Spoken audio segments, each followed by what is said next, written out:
Good morning, everyone. Welcome to today's session, The Future of Patient Relationships in the Digital Age. Thank you all for joining us. My name is Katie Wu, and I'm on the Healthcare Product Marketing team here at Salesforce. I'm joined by my colleague, Rita Sharma, Senior Director of Product Management. Rita has over 15 years of experience in healthcare, including time at Johnson & Johnson, and held several other healthcare technology leadership roles. Before we begin, I would like to cover a few quick notes about the BrightTalk platform. Today's webinar will be available on demand and accessible through the URL you have now. Feel free to share the link directly or use the social icons at the top right of your screen. We've also added some attachments, which are available through the Attachments tab at the top of your screen. There, you can find today's presentation and related content, including demos and ebooks. Lastly, we encourage you to submit questions throughout the presentation using the Ask a Question tab at the top of your screen. We will answer as many questions as we can at the end of this presentation. And with that, I'll pass it over to Rita. Thank you, Katie. Thank you, everyone, for joining us today. My name is Rita Sharma. I'm Senior Director of Product Management for Salesforce. And today, I'm also joined by Lynn Dunbrack from IDC as we discuss the future of patient relationships in the digital age, and we're very excited to spend the next hour with you.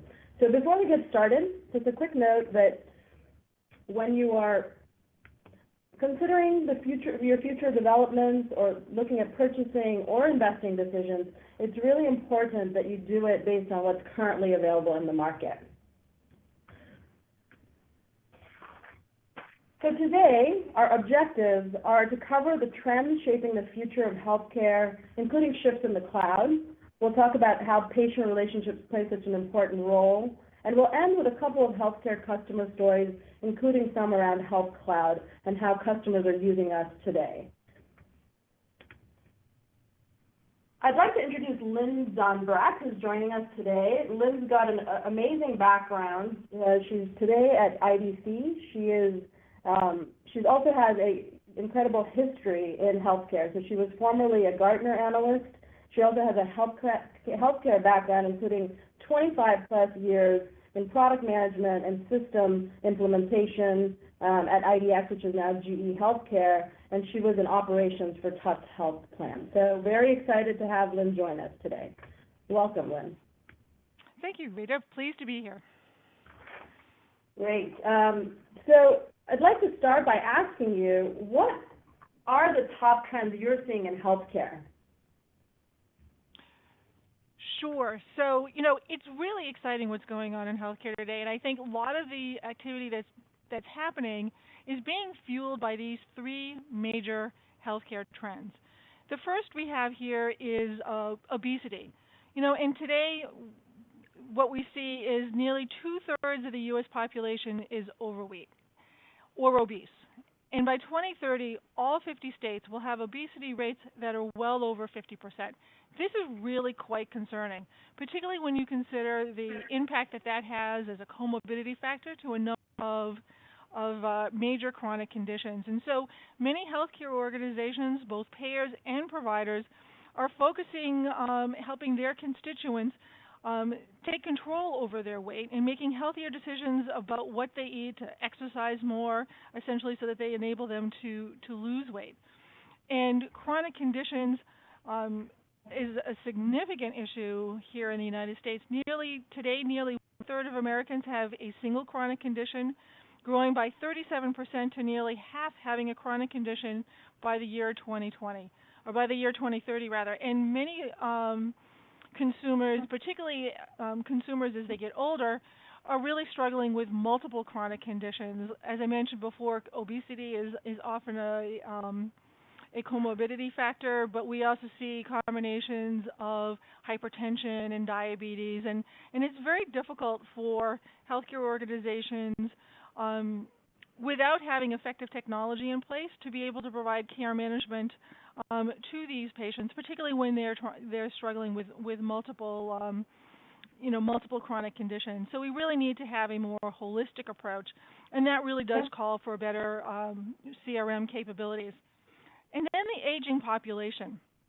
Today, over 10,000 baby boomers turn 65 every day. And by 2030, that number of people in the United States over 65 will double.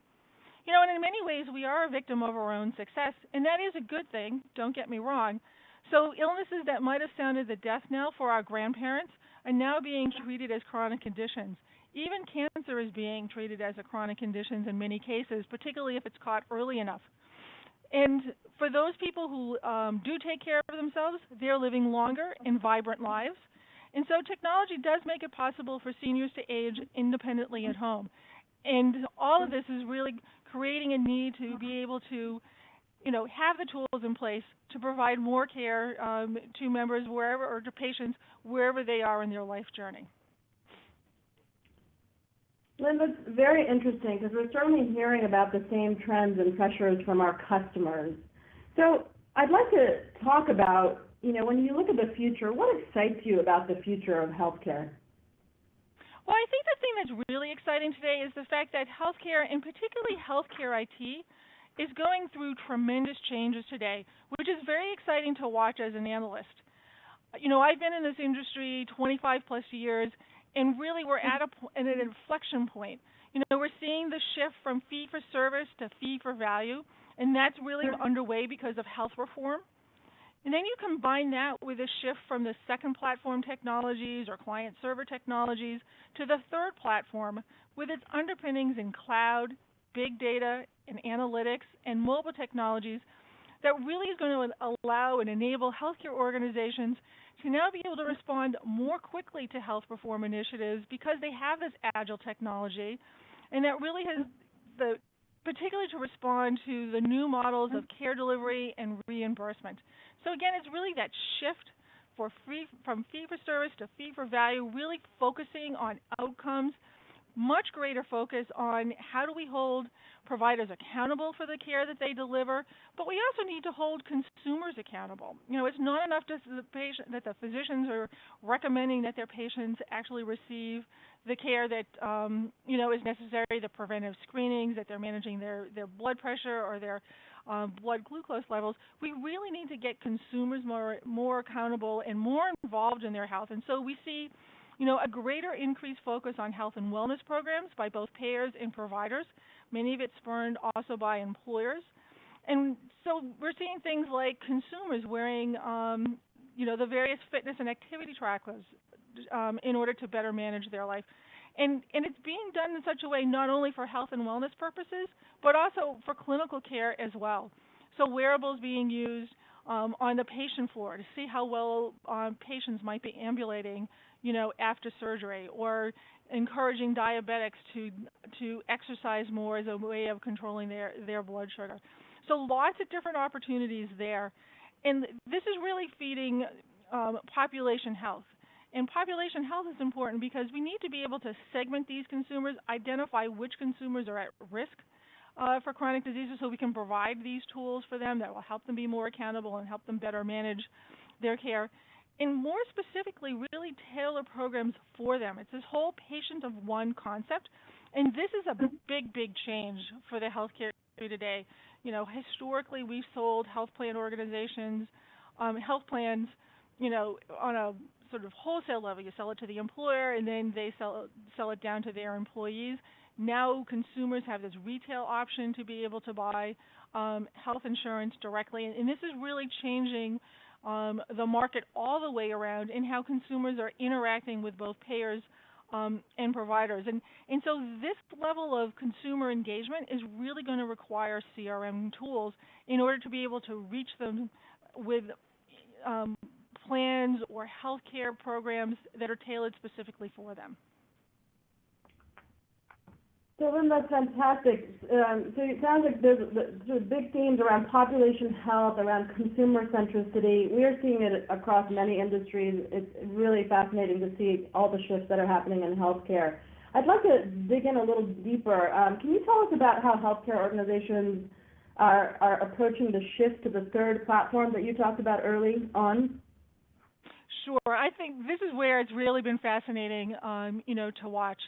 I think one of the things that's been really has made a difference is the fact that, the healthcare industry is finally embracing the use of information technology to deliver care. I mean, healthcare organizations have always been good on the medical side of technology, but not necessarily on the information side of technology, on the care side. When I first started this field back in the day, and now I'm going to date myself and tell you that the first screens that we used, were the green screen dumb terminals. But, IT at that point was really relegated to the basement and used primarily for billing and claims processing purposes. It wasn't really used on the clinical floor. It wasn't used to, with consumers. It was really just for billing and claims. And, fast forward to 2000, to the 2000s, and we talked about, moving towards the electronic patient record. But it wasn't really until the passage of the American Recovery and Reinvestment Act that had led to the widespread adoption of electronic health records. And so as more data becomes digitized and electronic, we now can exchange, of course, with the appropriate consent levels and authentication of the recipients, we can share this data now across the ecosystem to create longitudinal healthcare records. And so now we have the data. It's an electronic form. We can share it across, again, with the appropriate levels of consent with other care providers. And they can use that data at the point of care to make actual clinical decisions. Also, because we have more data, we can actually use analytics to identify what works and doesn't work when it comes to patient health care. Back in the day, this would have required a very cumbersome and very time-consuming of compiling paper charts. Now, with analytics, we can actually run all kinds of queries and look to see, where are the patients, which ones needed which sorts of interventions, apply the interventions, did they work, did they not work, what did the consumers actually think about it. We can get data from a number of different sources, including that data sourced by consumers, to actually get a much, much better view of what's going on from a care perspective. And I think another element that's really important is the fact that over the past 5 years, we've really seen healthcare organizations embrace the cloud. Historically, they were quite reticent to use the cloud. They were slow in starting using it. They primarily might have used it for administrative data. They might have put their email systems, in the cloud, but they were reticent about using it for clinical purposes. And we're seeing a big shift there. I think in part because healthcare organizations are beginning to recognize that cloud service providers probably know a lot more about security than the 4 or 5 IT folks that they might have on hand. I'm talking here now about much smaller organizations that are very lean on their IT staff, and so I think that that's an important piece of progress that we're seeing now, compared to a few years ago. Great. What kind of objectives are payers and providers going after? Sure. I think this was interesting when in putting this data together. Obviously both payers and providers are very much concerned about the whole notion of cloud economics. But when we really teased apart the data, for providers at the top of the list, it was really all around productivity. How can I reduce IT staff and IT costs? But in doing so, how can I also improve the productivity of the IT team? And it's just as importantly, how can I get better performance and availability and uptime? And when you think of the types of systems that healthcare organizations, health systems are running, they're very mission critical systems. They're the electronic health record, they're the pharmacy system, they're the lab system. All manner of technologies used in the operating room or the emergency room. You need these systems to be up and running and available at 5 nines. Similarly, healthcare provider organizations, the staff that work in those organizations are highly mobile. We've seen studies that would say that physicians walk on average 6 miles a day. Nurses on a unit would walk 2 miles a day because they tend to work on one unit as opposed to across the hospital. And so they need to have access to information at any point in time, by the bedside as they're moving across the campus. And so all of that really pushes the need for having this data available, in the cloud, and to make their organizations, their staff, that much more productive. And then when we look at the data from payers, again, very focused on on cost savings, and that really was right up at the top of the list. It's both in terms of hardware and software and reducing IT staff and IT costs. So very common themes around being able to control the costs of cloud, and that's what they're looking for when they go for a cloud deployment. Fantastic. Well, Lynn, I realize that I'm biased, but it is fantastic to hear about the providers and payers uncovering the core benefits of cloud technology. We've seen it in every other industry, so it's encouraging to see it happening in healthcare as well. So as you look at the future, how do you think CRM can bring relationships back to healthcare? This is great. I think CRM in healthcare is really, its time has come. Other industries for a long time have known how to segment their consumers. They know which are their best buyers. They know what, in a retail setting, they might know when they're going to go out into the marketplace and make a purchase decision. The financial institutions have done this for a long time in terms of financial scoring and risk scores and things of that sort. And it's about time that health plans and healthcare organizations, similarly start to segment their population to really understand now that they're taking on more risk for these patients. They need to know who they are. They need to know, who's at risk or near at risk for certain chronic conditions, particularly those who are near at risk. Wouldn't it be great if we could find out those patients who are predisposed to hypertension or predisposed to diabetes or heart conditions, and get them to better manage their care before their diseases actually, manifested themselves. So very important that we look, holistically at the patient and really understand, where they are in their healthcare journey, because you're going to communicate differently to a patient who was just diagnosed with a condition like, say, diabetes, which can be very challenging for consumers to manage. So someone who's just diagnosed, they need a lot of information about how to manage their disease, what to expect, what sorts of things they should be looking out for, compared to how you might communicate with a member who's been managing this disease for quite some time. And if they're managing it very well, you'd communicate one way. But if you have a patient who's not managing their condition very well and requires more clinical interventions, there's different channels that you might want to take to communicate with that vendor. With that consumer. And so important to be able to have a good sense of who they are, where they are on their journey, and then lastly, are they amenable to change? We're seeing more healthcare organizations deploy behavioral economics as a way of being able to one, compel people to make rational decisions about their healthcare. In many instances, we make very irrational decisions about our healthcare, but also, particularly in today's healthcare economy, resources are finite. You may get to a point where you realize that you are not going to move this consumer and have them take and manage their care better. So you can do the best that you can, but at a certain point, you may have to say, we need to divert, those resources, to other consumers whom we actually can reach and do better with.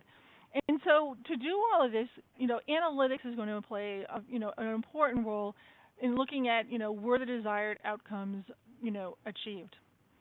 So when I talk to our clients about CRM and the role that can play, we really talk about having them form, closed-looped, campaigns. In many ways, it's not unlike a marketing campaign, particularly if you look at, say, preventive screenings as an example.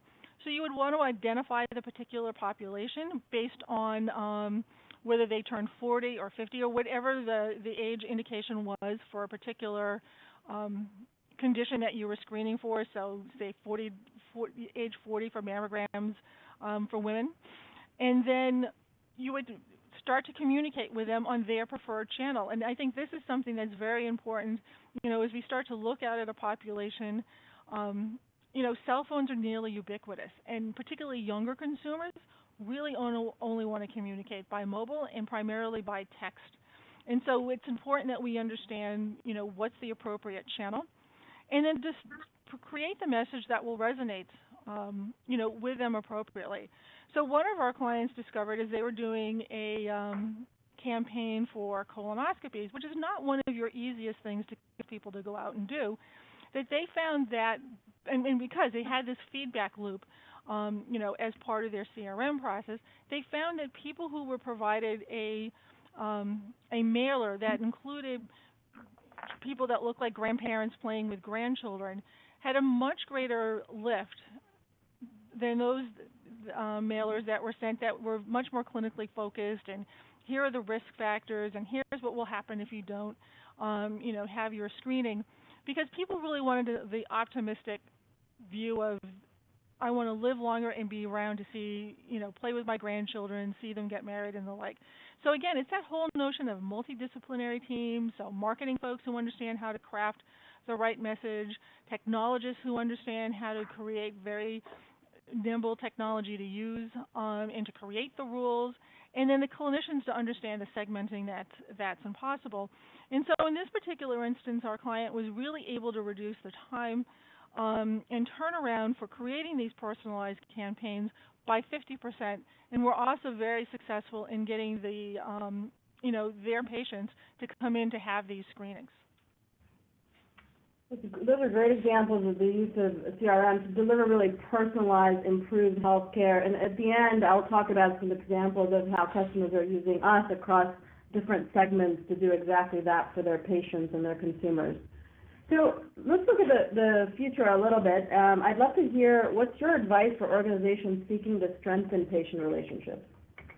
Sure. So when we talk to our clients, the thing that we tell them to look for in CRM tools are those tools that will really enable your organization to hit the consumer engagement bullseye.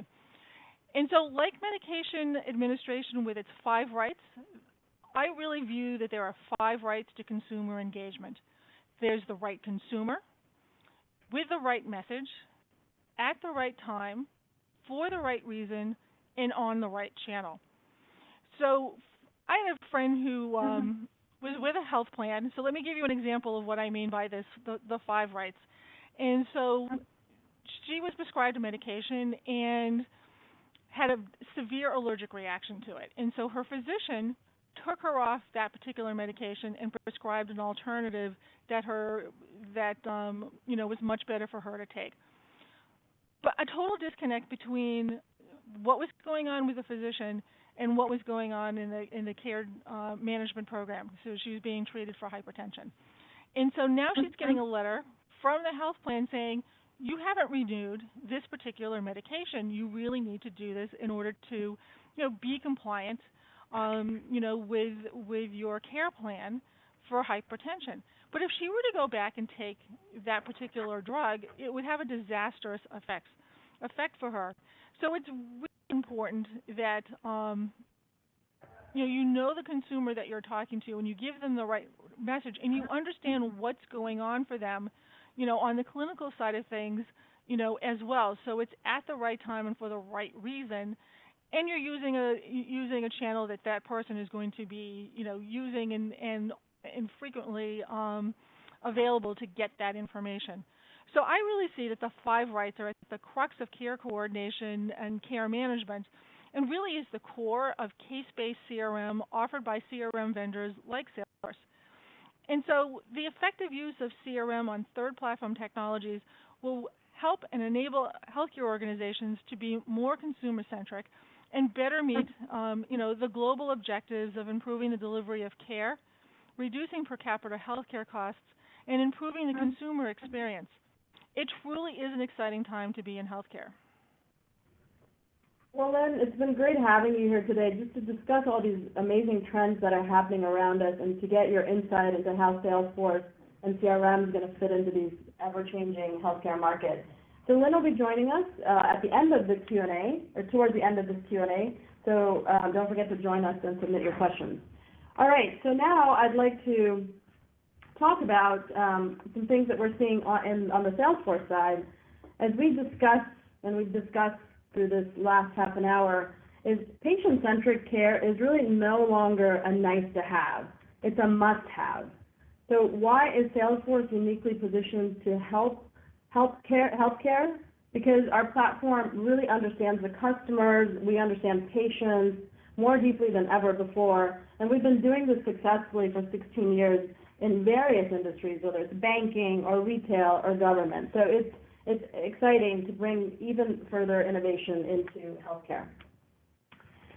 So as you may have heard, Salesforce launched its first industry-specific product, Health Cloud, this February. And it really comes from a history of having worked with providers and payers, medical device and diagnostic companies, pharmaceutical companies. As many of you know, we've worked with very large organizations, so you're seeing some very large organizations on here, such as Humana and Stanford and Philips. But if you think about Salesforce and you think about it historically, we really started with the small and medium-sized businesses. So in terms of our ability to impact across the board with healthcare organizations of different sizes, very committed to making that happen. So let's talk about Health Cloud. I'm just going to give you a quick overview. We launched in February. It's an industry-specific product. It's a patient-centric platform, and the goal here is to streamline care coordination for patients, with the goal ultimately of delivering more efficient and effective care. And so what we did is really leverage the #1 customer relationship management platform, Salesforce, plus we added in the ability to see a complete view of the patient in one single place, centralizing clinical and non-clinical data, allowing our healthcare providers to really understand the entire story of the patient. And with all this information in a single place, healthcare professionals can make smarter care decisions, reduce unnecessary spend, and driving care team productivity. And it allows them to stay engaged with patients far beyond the four walls of the hospital. And so ultimately what Health Cloud does is it helps to create healthier, more engaged patient populations, increases patient satisfaction, and reduce avoidable costs. And I think as we heard from Lynn early on, this is something that's challenging all of our segments. So it's not just provider specific. We're hearing this from life science customers, and we're also hearing this from our payers. It's a need across the board. So give me a chance to get into some specific examples. So let's take a look at Jeanette, a customer who's using the Salesforce platform today. It's a mental health group composed of psychiatrists and psychologists that provide comprehensive care for children, teens, and adults in the Los Angeles area. So the Jeanette group is dedicated to changing the way mental health problems are treated and eliminating points of friction in the journey that will prevent patients from getting better care. So I'll get into some of the details of that. Jeanette is not a large organization. It's really a small size organization that has a big vision and wanted to deploy a solution to really deliver a better solution in mental health. So in 2014, Jeanette Group was experiencing rapid growth and needed a scalable solution. So they were growing so quickly with a ton of interest coming in via email and phone calls, but were struggling to keep up with the high demand for their services. And so they had limited visibility on who was handling which inquiry. The volume was incredibly intense, and they weren't really being very efficient with it. And so this resulted in a long response time to new potential patients and customer dissatisfaction. So that was the problem they were facing at that time. So the solution that Jeanette implemented was they used Salesforce Service Cloud to create its own call center with some dedicated care coordinators that were assigned to individual patients. And with the benefit of cases, every email was tracked, assigned, and resolved. They also integrated a VoIP phone system so they could have real-time visibility into the call metrics, allowing Jeanette Group to respond more quickly to customer inquiries. So the result was significantly improved customer service without really adding any more headcount, so efficiency through our platform. Now let's move to Health Cloud. They were super excited when we announced Health Cloud and brought it to market. So with Health Cloud, they aim to improve the patient experience even more. So what they are going to do and will aim to do is create a patient mobile app, which will provide a self-serve set of features to patients so that they can do things like appointment scheduling, coverage verification, view out-of-pocket estimates. Not just that, this app will also allow physicians to check in with patients through push notifications, and the patient can then quickly let the physician know if he or she is having an adverse reaction to the prescribed medication rather than having to wait for the next appointment. So the patients are able to get access to mental health quicker and they're able to benefit from reliable communication with their care coordinators, and then doctors and therapists have a more complete real-time picture of the patient so that they can deliver more accurate recommendations that lead to better outcomes in less time. So really, Jeanette is doing something very transformational. With Health Cloud, they've noted that we truly want to change the way that the mental health industry operates and be on the forefront of innovation. Health Cloud will allow them to capture better feedback from patients and deliver a standard of care that goes beyond the four walls of the doctor's office. So they really are going to become a model for the next generation of how mental health will work. Very exciting company that's based out of Los Angeles. So before we end, I wanted to share one more story, which is about Cochlear. It's a really interesting company. It's a global company. For those of you who aren't familiar with Cochlear, it's a medical device company focused on hearing devices. Their medical devices are used by more than 400,000 people worldwide. And they really are very, very committed to setting up and maintaining a lifetime relationship with their people. And one of my favorite things is this quote from their CEO who said, "Hearing implants are not a short-term fix. They are for life.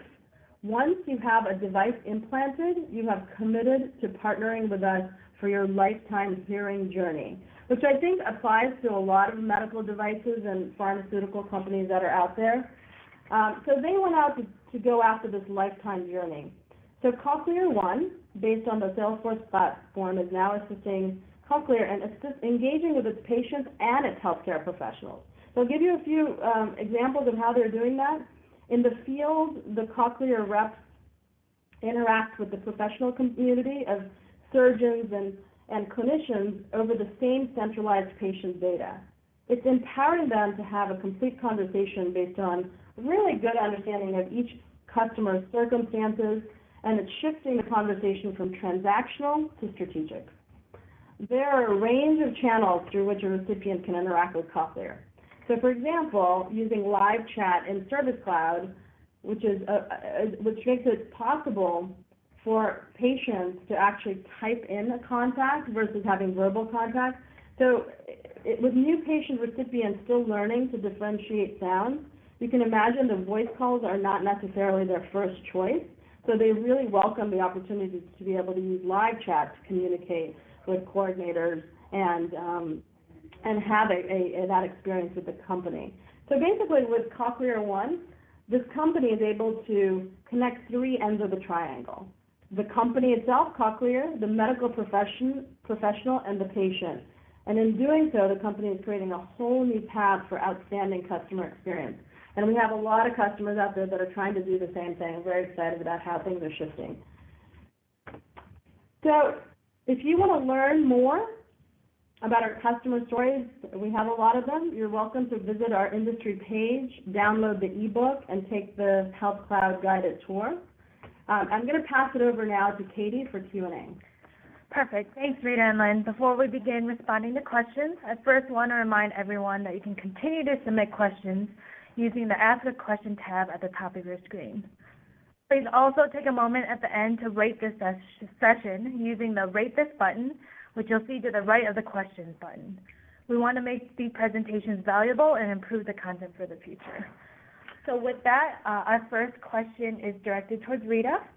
So what type of customers is Salesforce Health Cloud designed for? It's a great question. Health Cloud is really applicable to a wide range of healthcare and life science use cases around managing one-to-one patient relationships, right? So we from our earlier dialogue, we talked about how this is becoming so important to all of the segments. So for providers, I'll give you some examples. Post-discharge management, chronic care management. And so the questions that they're really the needs that they're really addressing are, how do caregivers follow up with patients once they're home, or how do they coordinate their care across various care settings? How do I ensure that they're taking their medications? So really, how do they take their systems of records, which they have, EHRs, and a lot of investments there, and then transform them into systems of patient engagement, which is where they need to be today. With life science companies, they really want to deliver patient services, so Health Cloud helps them do that. So pharma companies are delivering healthcare services for patients on their therapy to create that wraparound experience for patients. And then for payers, Health Cloud supports medical management services. Again, these are all use cases that have to do with managing the one-to-one patient relationship and that engagement. Perfect, great.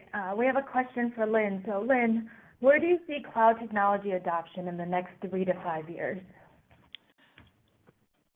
So there's been significant investment already to date in cloud technology, particularly on the private cloud. But what we are seeing now is that healthcare organizations are also looking, at the benefits that are achieved, at public clouds, and specifically, public software as a service type clouds like Salesforce. And, in looking at, the data that we collect, from our various surveys, about 13% of organizations are looking at, payer organizations are looking at the cloud, and similarly about 7% of organizations are looking at public cloud as well, in the next year. And while that might look like, a fairly small percentage point, I think in part it's because many of these organizations have already made investments, in cloud technology. But like I said, we are seeing, that shift in comfort level of, 87% of provider organizations, being now comfortable in the cloud, so they've made investments. But they're also increasing their investments and moving more workloads into the cloud. So moving not only just their administrative workloads, but their clinical workloads as well. Particularly tools like this, like a CRM, which would take in data from multiple sources and make it available, to care coordinators, care managers, and the like. So I'm really very much optimistic about, where the healthcare industry as a whole is going when it comes to cloud, particularly particularly public cloud. Perfect, that's great. We got another question around security, and we know security is a very hot topic within healthcare. So for Rita, how does Salesforce secure electronic protected health information in the cloud? So trust is our number one value. Salesforce is focused on 5 elements of trust: trusted security, availability, performance, a global presence, and enterprise compliance. And so we've seen staggering growth rates as customers continue to succeed using our platform. I'll share some of the numbers with you. 79% increase in transactions, and now consistently over 3.5 billion transactions a day. And so we have a growing global presence of data centers. We've signed numerous BAA, business associate agreements, with provider organizations. We have Salesforce customers that are complying with HIPAA today by relying on their internal compliance programs, which we completely facilitate in our platform. So again, I just reiterate that trust is our number one value. Perfect. And then I think we're going to wrap up with this last question, but how does Salesforce coexist with existing healthcare technologies? I know EHR comes to mind, but could you talk a little bit more about that? Yeah, sure. We did this 16 years ago when the company started, but it was with ERPs. Those were the systems of record. And Salesforce really extended that system of record into systems of engagement. So I'll use an example. UCSF 5 years ago was unable to co-locate all their required clinical information, like outside of their Epic system. They use Epic for their EHR. And it was just a very cumbersome manual process. A lot of things were falling through the cracks. So essentially what they did is they created a bi-directional interface with Epic. They pulled in data, ADT and SIU messages from Epic into an open source middleware, which then translated it and sent it into Salesforce. It then triggered risk surveys to be administered to their patients, and then upon completion, that survey produced a risk score, and the letter was sent to the referring physician and sent back into Epic. So a bi-directional relationship with Epic. So now they've conducted a trial of 100,000 women, captured that data, analyzed that data, and applied it to the real world much more rapidly than they ever could before they adopted Salesforce. When it comes to EHR, what we did with Health Cloud, we actually put a clinical data model in place. that is patterned after the FHIR HL7 standard, which is the latest HL7 standard. What that essentially does is it allows us to integrate with all those different systems of record that we know our customers are using on the provider side, but it also allows us to create a database of clinical information so that we can create a complete view of the patient. So again, integration with existing systems of record is something we've been doing for 16 years, and we expect to continue to do that in healthcare as we go on with Health Cloud and other products. Perfect. Thank you so much. At this time, we have to wrap up. Thanks again to Rita Sharma and Lynn Dunbrack from IDC. As a reminder, today's webinar will be available on demand and accessible through the URL you have now. We hope to see you again in the future. Thanks, everyone.